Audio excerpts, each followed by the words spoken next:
Yes, hi. I hear you've been playing with Labo again. I have, yes. But with a bit of a twist. That's right, I've been playing with Labo VR. Huh? Okay, I got some questions. Ask 'em. Yeah, I will. Good.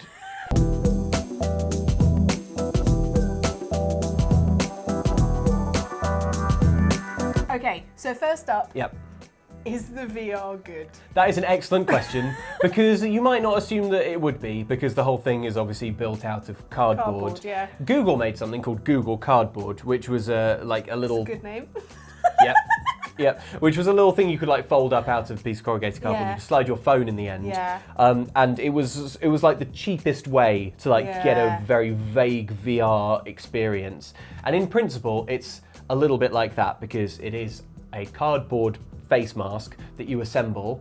It's not very difficult to assemble. It probably takes about, I don't know, half an hour, 40 minutes, that's not maybe bad. an hour if you're sort of taking your time and going at a leisurely pace. It comes with proper like lenses. Ah, it's got lenses, right? Yeah, it's got proper lenses. You have to be very, very careful while you're like putting it together, not to like put your fingerprints on that because it's quite hard to like get at them afterwards, like once the thing is built. Also, while you're building it, there are so many disclaimers that say, don't look at the sun when you've got this on. It's like, honestly, about 5 or 6 times you'll be told, like, seriously, don't look at the sun. The magnifying power will burn your skull out. It doesn't say that, but that's the implication. That's pretty much. I think we all know that's what would happen if you Yeah. looked at the sun. But yeah, so you put it all together and then you slide your Switch into the front. Once it's inside, when you're running the software, it basically like splits your Switch's view into like the 2 separate eyes. The Switch doesn't have a very high resolution particularly anyway, like even compared to like most smartphones or something like that. However, you really don't notice. It doesn't look low resolution when you use it. It's actually brilliant. I just have to say, like, it works really well. It's up there with other VR things I've used, you know, like PlayStation VR and stuff. In terms of how convincing it feels, in terms of how smooth it is, and in terms of like the picture quality, like there's no lag. It's very, very easy. So yeah, the actual VR is good. It's up there, I think. Nice.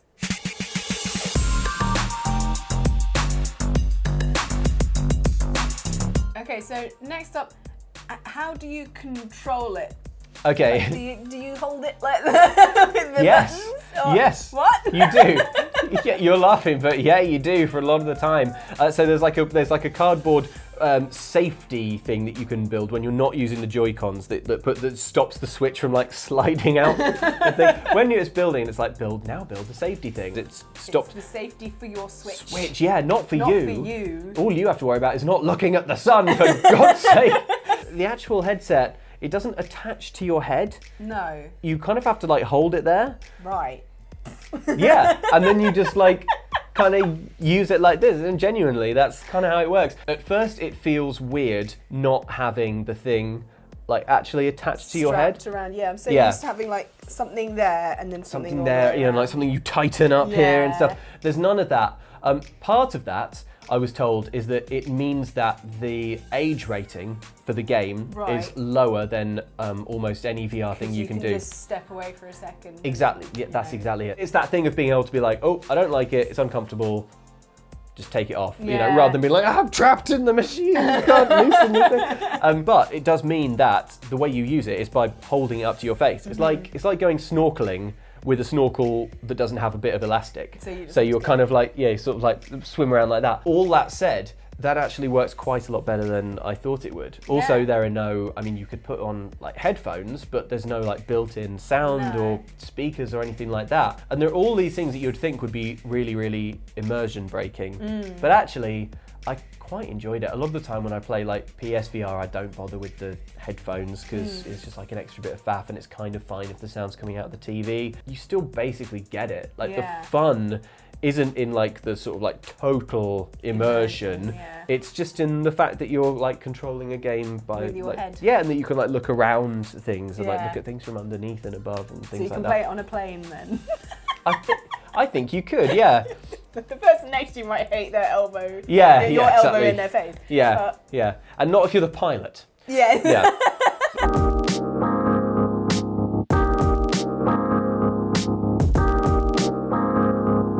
So what are the actual games. Okay, so this is the point where Labo VR, in my opinion, really starts to shine. Oh, I thought you were going to say something else. I was like, oh no. Yeah. Starts to shine. It's fine. Yeah. No, this is the really good stuff. So primarily you control the VR experiences with other cardboard toys that you make.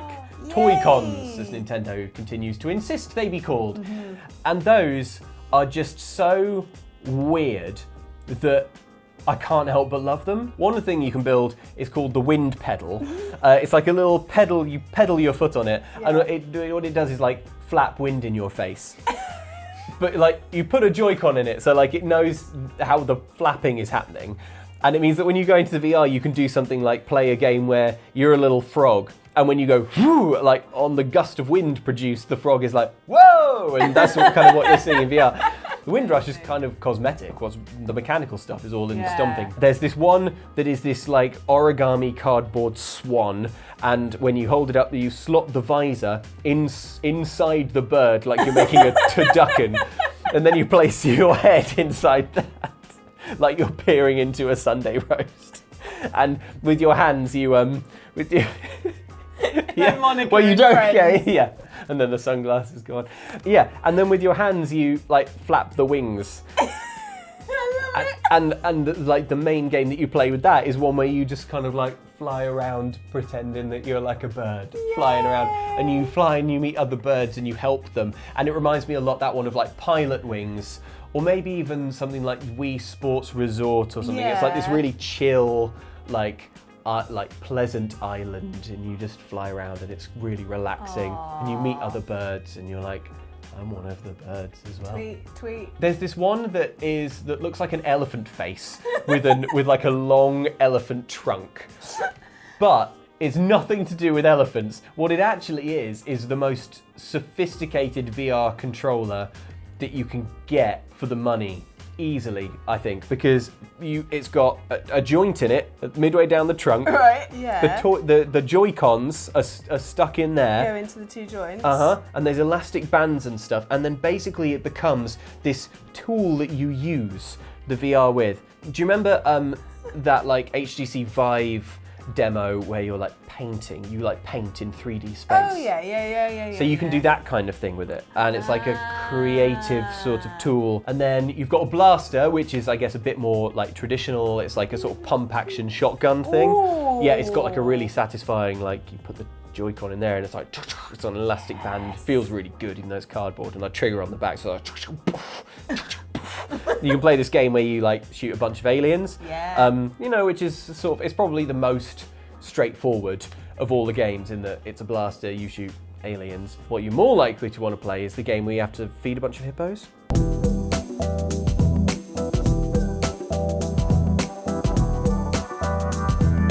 Tell me more about these hippos. I'd love to.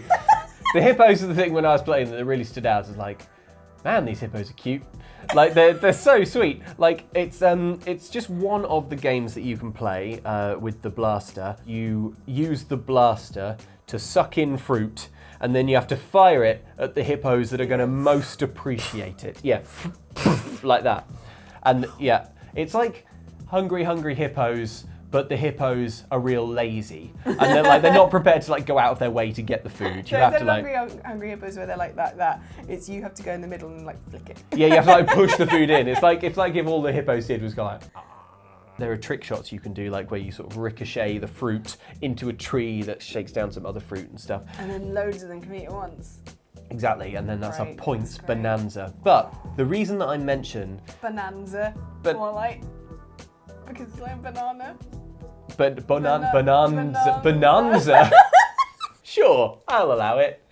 But the reason that I mention the hippos is because it is representative of the sheer volume of weird mini games that Nintendo's crammed into this. Yeah. So it comes with 64 mini games that you can play. So it's not like you build each Toy-Con and then that thing has one thing. Game. If you build them all, you'll be able to play all of these 64 little mini games. Oh, that's amazing. And they are so varied and so wildly creative.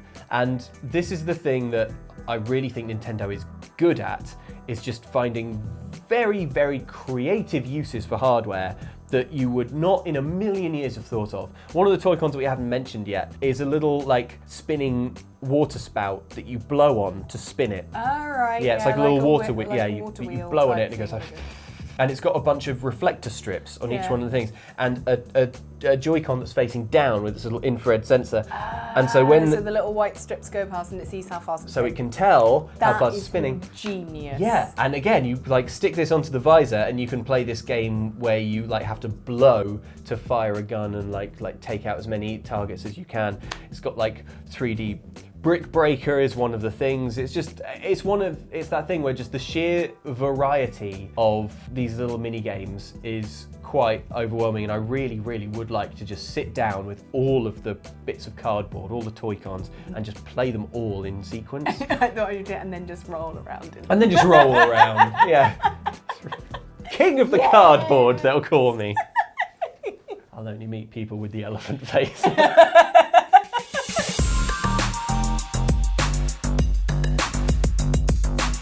Will it give you a headache? Good question. VR gives a lot of people a headache, makes people motion sick. I get that sometimes with some VR experiences when they're particularly intense. Yeah. Like if you're like a race car, like some of the Star Wars stuff we've done. The Robinson VR, you felt a little bit. Yeah, anything where you like teleport to. Oh god, even thinking about that is like. Yeah, I'd never seen him going such green. a pale shade of green. Yeah, anything that where you're like teleporting to move, anything Yeah. like that. But generally speaking, I don't get that too badly. I didn't get it at all with Labo VR. I heard anecdotally that some people did. When I was like talking to people at the session, some people were saying that they were all right, but they'd heard of people. So like, I don't think it is nausea proof. No. However, I think the fact that you're just holding it to your face, the fact that it is less immersive, and also the fact that just technologically it's really, really responsive. It works really smoothly and there's no lag. Yeah. I think all of those things mean that actually I think it's probably on the less likely to make you nauseous scale of VR experiences.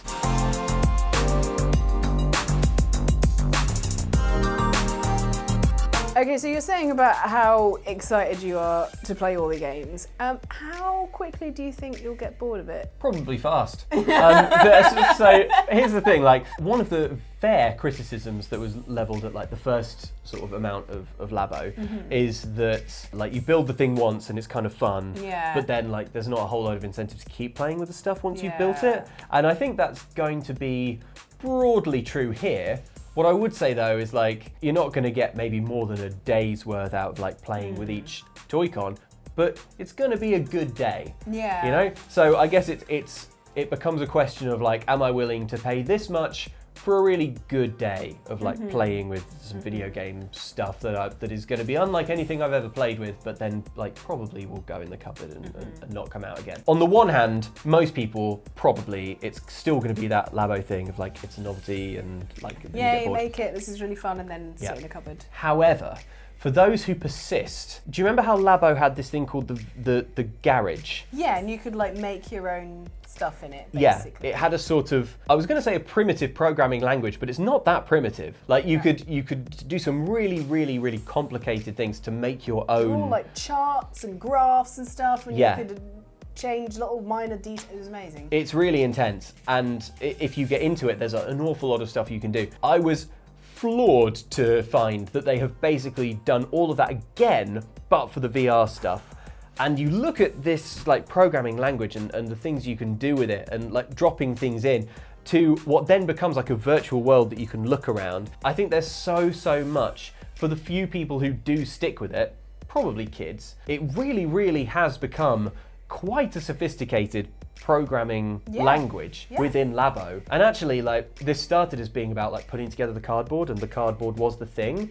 I think now actually it's that garage is kind of the heart of Labo, and that's what people who do embrace it and do keep coming back to it, that's what they'll like keep playing with. And yeah, it's more the kind of development tools that are the thing that you come back for. it's suddenly just transformed from this like origami thing into like a Raspberry Pi, which is like a very small, cheap, flexible computer that you have in schools to teach kids programming. When I was talking to like some of the people who worked on the Labo team, one of the things they said was like, oh, like it's not impossible, and wouldn't it be so lovely if like the next Shigeru Miyamoto like came up like working on this stuff. Yeah. And it's not impossible. If you have a child who is creative and can wrap their head around that programming language, as I suspect any kid or any adult could if they had like the time, the dedication, but I strongly suspect kids are the ones who will just like get it, you know? Like, yeah, I'm gonna do it. Yeah, like, oh yeah, no, I see. Like, in that creepy way that kids can just learn things, you know? No! When their brains are still elastic enough that they'll just get it. There's currently no way to share anything you've made. When we put the question to them, they basically said like, because it's for kids, we basically don't really want to be encouraging anything where you can like download something and you don't really know what it is. What it is, yeah. Especially when it's quite a sophisticated level creator, like, yes. you know, there is the potential to sort of use it maliciously. Yeah. So they're like, no internet, no online. Which I think is a good idea, actually. Yeah, I think that's probably like the only sensible standpoint. But it does mean that like I kind of want to see what like the world's greatest Labo VR minds are cooking up, but like it's probably going to be pretty hard to ever see that. That was a very long answer to a very simple question, but I'd say most people get bored of it in a day. But it'll be a good day. But for those who stick around, like the things that you can do with it now with the garage are just bananas.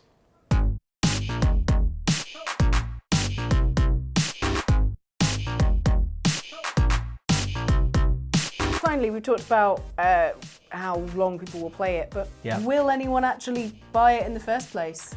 Really good question. Labo, I think it's fair to say, has not exactly been like a massive smash hit for Nintendo. No.